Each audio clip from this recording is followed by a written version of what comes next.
Et bonjour les amis, ça y est, c'est parti pour une nouvelle vidéo, la deuxième victoire pour l'Olympique de Marseille en quelques jours. Et celle-là, elle était vraiment très importante. Contre Newcastle, 2-1 en Ligue des Champions, dans un match rocambolesque par rapport au scénario. On va entrer directement dans le vif du sujet et faire la différence entre cette première mi-temps et cette seconde mi-temps, où on a vu deux équipes qui pour moi n'avaient absolument rien à voir. Je vais expliquer en tout cas comment moi je l'ai ressenti vu du stade en étant en virage. Donc on a une perception visuelle qui est différente de ce qu'on peut voir à la télé dans les autres tribunes du virage, où en plus on est dans l'ambiance, etc. Et tout. On essaye de capter le mieux possible l'information. Mais parfois on a une vision qui est différente. En tout cas sur la première période, j'ai vu une équipe qui a souffert, qui a souffert vraiment, je pense qu'il était crispé, qui en plus dans le premier quart d'heure a fait un début de match chaotique et on s'est tous dit dans le stade en plus en encaissant ce premier but que ça y est c'était fini quoi, la Champions League c'était terminé, qu'on n'allait pas être au rendez-vous sur cette saison-là. Une grosse possession de balles malgré tout sur cette première période, 75% de possession. C'est énorme, je crois que franchement j'ai rarement vu l'OM ayant autant de possession de balles dans un match de cette importance-là. Et pourtant, c'était pas vraiment ça. Assez inquiétant dans les deux zones de vérité, comme je parlais de deux zones de vérité sur le match de Nice, j'ai ressenti la même chose du coup sur cette première période contre Newcastle, où à l'inverse de Nice, ben là on n'était pas bon dans la surface adverse et pas bon dans notre surface. Avec ce premier but qu'on encaisse très rapidement, on n'est pas loin d'en prendre un autre premier but 2 minutes avant, c'est Højbjerg qui relance sur la ligne. Donc c'était très inquiétant. On a quand même eu quelques occasions de but en première période, notamment Aubameyang qui a un peu mangé la feuille sur la première, bien servi par Greenwood. Et une seconde période, du coup, où là, on a vraiment retrouvé ce que moi, je considère être l'Olympique de Marseille, ce que moi, je considère être une grande soirée de football au Stade Vélodrome, ce que moi, je considère être en adéquation parfaite avec la ville de Marseille, c'est-à-dire que ça dépasse un petit peu le réel en quelques minutes, dans les intentions, dans la volonté d'aller faire mal, dans la volonté de créer quelque chose d'historique. J'ai retrouvé tout ce que j'attends moi de l'Olympique de Marseille. On n'est pas obligé d'avoir le ballon parce qu'on l'a pas eu en seconde période. On a laissé le ballon à Newcastle. Newcastle nous a empêché de l'avoir. Mais par contre, quand il a fallu faire mal à Newcastle dans leur surface, on l'a fait 2 fois. On aurait pu même le faire plus, je pense 3 ou 4 fois, parce qu'il y a d'autres occasions qui sont intéressantes. Et dans notre surface, sans avoir été très dominateur, bah, tu as le droit d'avoir un gardien qui est un des meilleurs gardiens au monde aussi, et qui te sort les arrêts quand il faut. On va reprendre joueur par joueur. Donc du coup, bah, Jérôme Moruli, comme j'en parlais, bon, bah, pour moi c'est un des meilleurs en Europe, il n'y a rien à dire sur ça, il te sort les arrêts qu'il faut. C'est d'une justesse en termes de réflexe qui est vraiment impressionnante. Donc franchement, ben voilà, il est dans la continuité de ce qu'on voit depuis 1 an et demi. C'est un gardien qui est exceptionnel. Sur cette défense, donc à 4, Timothy Weah, latéral droit. Waouh, ce mec, j'en parlais contre Nice, mais c'est pareil. C'est-à-dire que là, quand le gars il prend son couloir, il fait mal quoi, il va vite, je sais pas avec combien de poumons il est né ce garçon, mais c'est un cyborg, franchement, il est impressionnant. C'est lui qui fait la deuxième passe D sur la passe D sur le deuxième but d'Aubameyang, je le trouve vraiment très fort. Léo Balerdi qui a commencé le match en voulant tenter une cascade et découper un joueur. Moi j'aime bien, parce que c'est un peu le genre de geste que j'aime voir sur un terrain de football, mais on se dit, bon, est-ce qu'il est serein, est-ce qu'il va se mettre au niveau? Il nous fait à un moment donné sur un centre qui vient côté droit, il nous fait une relance directement dans les pieds de Tonali, où je me suis dit, oh, ça va être un cauchemar aussi. Et finalement, plus les minutes sont avancées, plus dans l'anticipation, la relance, le comportement, ben, Balerji, le brassard, il le mérite. Et il a été vraiment le leader de ce secteur-là défensif, je trouve. Pavard à côté, bien, mais pour moi en deçà de ce qu'on devrait avoir d'un défenseur central international français, qui a le palmarès qu'on connaît déjà. J'attends un peu plus, voilà, j'attends un peu plus, mais je ne doute pas qu'à un moment donné, ça va arriver. Et ensuite Emerson Palmieri, bon, qui fait le job. Voilà, je ne l'ai pas trouvé hyper exposé, mais il triche pas. Voilà, il triche pas, il fait les efforts sur son couloir, donc top. On va arriver au milieu de terrain vachement intéressant. Je vais commencer déjà par Højbjerg parce qu'Højbjerg il y a deux mi-temps et puis il y a deux Højbjerg. Il y a le Højbjerg de la première mi-temps, le Højbjerg de la deuxième et puis le Højbjerg avec ballon et sans ballon. Et sans ballon, c'est vrai que c'est un joueur travailleur de devoir, le mec d'expérience au milieu qui va permettre d'aller aussi un petit peu tempérer les ardeurs. Avec le ballon, j'ai l'impression qu'il n'est pas toujours très copain. Donc c'est compliqué, mais pour moi, ça reste un rouage essentiel de l'équipe. Il faut peut-être arriver à avoir une juste mesure de ce qu'on doit attendre de ce joueur-là et pas attendre de lui que ce soit le numéro 6 Cador ou le 6-8 Cador qui va prendre là, mais plutôt le patron au milieu de terrain dans l'esprit, j'ai envie de dire. Parce que peut-être que si on n'avait pas sur le terrain, on enchaînait avec 3 ou 4 jeunes, à un moment donné, on prendrait un peu la marée. Lui, il est là aussi un petit peu pour tempérer. Je comprends qu'on puisse en attendre mieux, surtout quand on voit son CV. Mais pour moi, je pense qu'aujourd'hui, il est quand même essentiel de l'avoir dans le 11 type. Donc j'ai envie d'être un peu clément envers lui, même si effectivement, parfois, on a l'impression qu'il peut pas, s'il passe à côté, c'est vrai qu'il ne fait pas semblant. Il fait pas semblant. Mais aujourd'hui, je n'enlèverai pas quoi qu'il en soit. On va aller sur son duo, sa doublette au milieu, qui est pour moi l'homme du match. On va mettre de côté le Aubameyang. Vermeeren, c'est trop fort ce petit, ça récupère les ballons bas, ça remonte, ça joue haut, parfois ça joue pas sans prendre de risque, mais du coup ça te permet de garder le ballon, c'est-à-dire que le mec ne perd pas un ballon, c'est une machine à laver, une essoreuse, vous appelez ça comme vous voulez, il va récupérer et il va faire en sorte que le ballon, on le garde en possession. C'est toujours productif d'une certaine manière, voilà. Et moi je trouve ça vraiment impressionnant, surtout pour un joueur qui a été un peu décrié, voire beaucoup décrié par son entraîneur en début de saison. On ne comprenait pas pourquoi il ne jouait pas. Moi, je me rends compte que l'Ajax, il est là, il cartonne. Sporting mi-temps, première période, il est cartonne.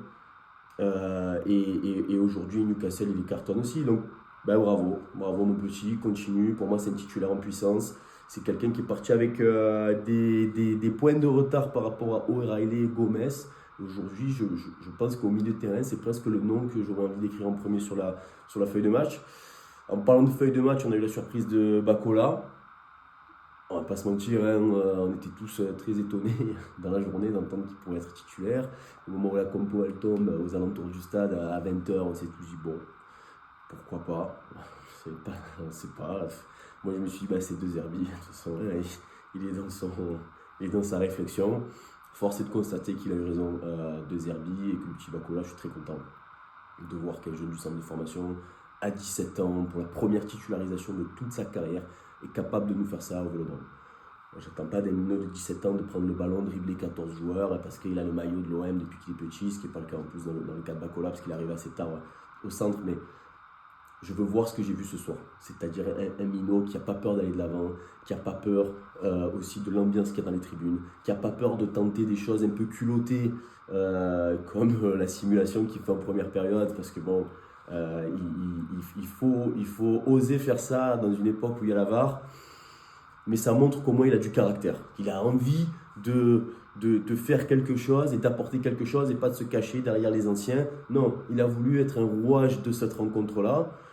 C'est tout ce que je demande à un minot de 17 ans. En plus, certains estiment que la passe qu'il fait pour Aubameyang, c'est une passe D. Pour moi, c'est pas vraiment une passe décisive, statistiquement parlant, mais par contre, dans l'intention productive de la rencontre et du match, oui, c'est décisif parce que, comme je dis, il n'a pas regardé à droite pour la passer à Ouéa ou à gauche pour la passer à Palmieri. Il a essayé d'aller chercher son avant-centre. Et ça, c'est payant. Et franchement, chapeau, Minot, continue. J'espère qu'on va le voir titulaire sur d'autres matchs, peut-être Toulouse. Enfin, il a son mot à dire en tout cas. Et je trouve que par rapport à, par exemple, celui qui pourrait être son concurrent dans ce secteur du jeu, qui est Gomez, je trouve que Gomez est trop timide, trop effacé, trop un peu mou. J'ai l'impression qu'il n'a pas pris la mesure du maillot, du logo qu'il portait. Bakola, en tout cas, toute proportion gardée, en tout cas, il a répondu présent sur peut-être le match le plus important que nous, Marseillais, avons vu au stade Vélodrome depuis très longtemps, en termes d'affiche, mais aussi en termes d'importance et d'impact sur le reste de la saison. Arriver à répondre comme ça à 17 ans, moi je trouve chapeau, mon grand, bravo, continue, c'est top. Ensuite, qui j'ai oublié, on passe aux attaquants. Mason Greenwood, Mason Greenwood, lui, j'ai presque l'impression que ça a été l'inverse de ses coéquipiers. C'est-à-dire que sur la première, c'est peut-être lui qui est le plus en jambes et, euh, et qui va le plus créer à l'avant-dernière ou à la dernière passe, avec notamment ce centre sur Aubameyang qui mange la feuille en première. Et sur la seconde période, je l'ai trouvé plus en dedans. En revanche, il a permis un peu de lui de décaler dans l'axe, d'avoir Wea qui monte. Donc ça fait travailler le bloc de Newcastle. Ça n'a pas été un grand match de Greenwood, mais ça n'a pas été un match médiocre. On ne peut pas attendre de Greenwood qu'il soit toujours décisif sur une passe, sur un but ou quoi. Je trouve que dans son implication, il a été bon. Je pense il avait aussi en tête peut-être de réussir face à un club anglais, parce qu'on sait voilà, que ça parle de lui en Angleterre, ou que ça n'en parle peut-être pas assez à ses yeux par rapport à la sélection. C'est pas le meilleur match de sa carrière, mais bon, j'ai pas envie aujourd'hui de mettre un joueur plus bas que les autres par rapport à ce qu'ils nous ont offert. Pechao, à la limite, s'il y en a un qui devrait être un peu plus bas, ce serait lui. Parce que je sais pas si je dois commencer par les bons ou les mauvais points. On va commencer par les bons, c'est que comment dire, l'implication du petit, elle est bien. Le retour défensif, c'est bien. On peut pas lui reprocher son manque d'énergie parce qu'il se donne comme plus voire que tout le monde. Enfin, bref. Mais pour le reste, de ce qu'on devrait attendre d'un ailier avec le prix que ça a coûté, même si c'est pas moi le comptable de l'OM, mais parfois j'ai l'impression que. Alors c'est vrai qu'il est surprenant parce que j'ai l'impression qu'il se surprend lui-même quand il a le ballon et que du coup forcément il surprend les défenseurs. Ça c'est vrai, mais bon, c'est pas ça. Le ballon, c'est pas son copain tous les jours, j'ai l'impression. Alors il a sa spéciale qu'il a failli tenter, il a failli marquer en première, en tout cas qui est passé pas très loin, mais c'est limité quand même. Très très très très très limité. Mais bon, le gars il donne tout sur le terrain, donc j'ai pas envie pareil de l'enfoncer. Il est jeune, peut-être qu'il va progresser, je lui souhaite en tout cas, parce que vraiment techniquement il y a des choses avec le ballon où c'est effrayant. Et ensuite on va conclure avec Pierre-Emerick Aubameyang. Bah, j'en parlais pour le match de Nice, j'en reparle aujourd'hui. C'est top mec, hein. Top mec, top joueur, top attaquant du 21e siècle, de tout le football européen, avec le CV qu'il a. C'est dur pour lui sur la première, il mange des trucs, on est mené, on se dit, ouais, ben voilà, quoi, Et en fait, lui, donc, comme d'habitude, il renaît d'entre les morts, et presque seul, quoi, il nous offre cette victoire. Ce premier but, il est fou quand même. Du stade, quand je vois le ballon, j'ai pas l'impression qu'elle est aussi difficile à mettre, parce que étant en virage sud, le ballon arrive vers moi, mais que j'ai revu l'action à la télé, elle est vraiment pas évidente, et il n'y a qu'un attaquant de classe mondiale qui peut faire ça. Et Pierre-Emerick Aubameyang est un attaquant de classe mondiale, il joue à l'OM, donc c'est une chance pour nous. Grand mec, dans sa combativité, dans son regard, dans sa hargne, on sent que c'est un mec qui a vécu des choses importantes dans sa carrière de footballeur et qu'il n'a pas envie de perdre. La défaite, c'est inacceptable pour lui quand il a joué à Dortmund, à Arsenal, à Chelsea, au Barça. C'est un gagnant et on a besoin d'avoir un mec comme ça. Et l'énergie qui se transmet entre lui et le stade, j'ai rarement vu ça avec certains joueurs. Il est à l'aise, lui ça ne le fait pas trembler le stade Vélodrome, il est à l'aise et justement il n'a envie que d'un truc, c'est de marquer au stade Vélodrome pour aller voir les virages, pour aller voir les supporters et avoir cette communion et ça va se ressentir aussi sur l'ensemble du groupe en avançant. Parce que du coup c'est l'autre point, le nouveau point que j'aimerais avancer, c'est quelle trace va laisser ce match-là par rapport à la saison, si on doit se projeter. Pour moi, c'est complètement ce que j'attendais en termes de résultats, mais surtout cette seconde période, c'est complètement ce que j'attends de l'Olympique de Marseille. Arriver à retourner des situations qui sont contre toi. Arriver à changer des choses. Voilà. On a vu que ce football un peu possession et tout, ça n'a pas été finalement notre point fort sur cette première période. Newcastle a 24% de possession et j'ai l'impression que c'est eux qui ont les actions les plus dangereuses et qui ont marqué. Le rapport de force s'est balancé sur la seconde période et au final, c'est là qu'on met 2 buts. C'est là qu'on peut mettre d'autres buts aussi, parce que Aubame en a une, Vaz en a une. Il y a des occasions. Højbjerg, à un moment donné, s'il n'a pas le pied gauche à droite et inversement, peut-être qu'on peut marquer un troisième but en 5 minutes. En 5 minutes. Et là, stade Vélodrome, plus grand stade d'Europe, rien à dire pour moi en termes d'ambiance, de ferveur, de volonté, d'abnégation. C'est quand tout se retourne dans ce stade, pour moi, on est imbattable. Et je trouve que c'est une vraie un peu morale qu'on a à en tirer. Je pense que trop de gens à Marseille avaient oublié ce que c'était les grandes soirées de Ligue des Champions à Marseille, parce que beaucoup n'en ont pas vraiment vécu. Même moi, finalement, j'en ai vécu assez peu. Mais peut-être ne connaissant pas toute l'histoire du club, tout ce que ce club représente en termes de valeur humaine à travers le lien qu'il y a avec la ville, ben, moi j'ai énormément ressenti ça dans cette seconde période. C'est ça Marseille, c'est ça l'OM, ce maillot, ce logo, cette étoile. Tout ça, on l'a vu sur la seconde période. Et je pense que les joueurs l'ont compris, mais nous aussi on l'a compris. On est au niveau européen et on est capable de pouvoir regarder dans les yeux un club de première ligue. Et vous me voyez venir dans 2 mois, il y en aura un autre qui va arriver à la maison. Et je pense qu'on pourra les regarder dans les yeux aussi. En tout cas, la bonne nouvelle, c'est que pour moi, il y aura un avant et un après Newcastle. Je suis très dur avec Roberto De Zerbi, mais pour moi, c'est son match référence absolu, cette rencontre-là. On parle de match référence, le match. Là, aujourd'hui, ce match-là, de le retourner, de le gagner en Ligue des Champions contre un club qui fait partie, pour moi, des plus grosses écuries européennes, parce que c'est un club de première ligue. Tu fais ça dans ton stade, dans ton public. Déjà, c'est tranquille jusqu'à la fin de la saison. Il n'y aura pas de problème avec les supporters ou de critiques, etc. C'est fini. Tu as battu Paris chez toi. Tu fais un début de saison en Ligue 1 qui est exceptionnel. Voilà, quand même, il faut le dire. Et je le répète, moi, je suis très, très dur, très exigeant. Tu fais ce match-là contre Newcastle. La fin de la saison, les 6 mois qui arrivent, sauf vraiment une catastrophe, tout va bien se passer. Moi, j'ai envie de voir cet Olympique de Marseille dans une ville de Marseille où tout se passe bien et que quand tu es au Vélodrome, tu as des dates références. Et là, déjà, cette année, on en a déjà plusieurs en 4 mois de compétition. Je suis très satisfait, franchement, parce que je suis très, très, très, très critique à bien des égards. Mais bon, quand finalement il se produit ce que j'attends depuis des années, je peux que être content. Donc j'ai envie d'être confiant. On n'a pas d'excuses aujourd'hui pour ne pas se qualifier en 16e de finale. Il reste 3 matchs. En Belgique, il va falloir les éclater. On est capable de le faire. Et puis après, il te reste un match de gala contre Liverpool. Voilà. Et qui a l'agonie quand même. Ils sont ici, Liverpool. Donc on peut encore vivre une belle soirée européenne. Mais ça m'a fait plaisir. Ça m'a fait plaisir aussi pour tous ces minots que je vois aux abords du stade avec leurs parents, ces petits que je vois en virage, c'est vraiment et qui, eux, sont la nouvelle génération. Et on a besoin de leur transmettre ça. Mais pour leur transmettre ça, on a besoin aussi de voir ces grandes soirées européennes. Parce que, comme je le dis, moi, les victoires contre Auxerre, contre Brest, contre La Ciotat et Port-de-Bouc, je m'en branle vraiment complètement. Mais ça, c'est des dates où quand tu es petit ou quand tu es plus grand même, tu t'en rappelles. Et c'est un privilège d'avoir été au Stade Vélodrome sur ce genre de rencontre. Et un privilège de supporter ce club dans cette ville de fou, mais qui, quand ça se retourne, ça dépasse absolument tout, comme je disais. Ce week-end, Toulouse, au Stade Vélodrome, encore, donc c'est bien.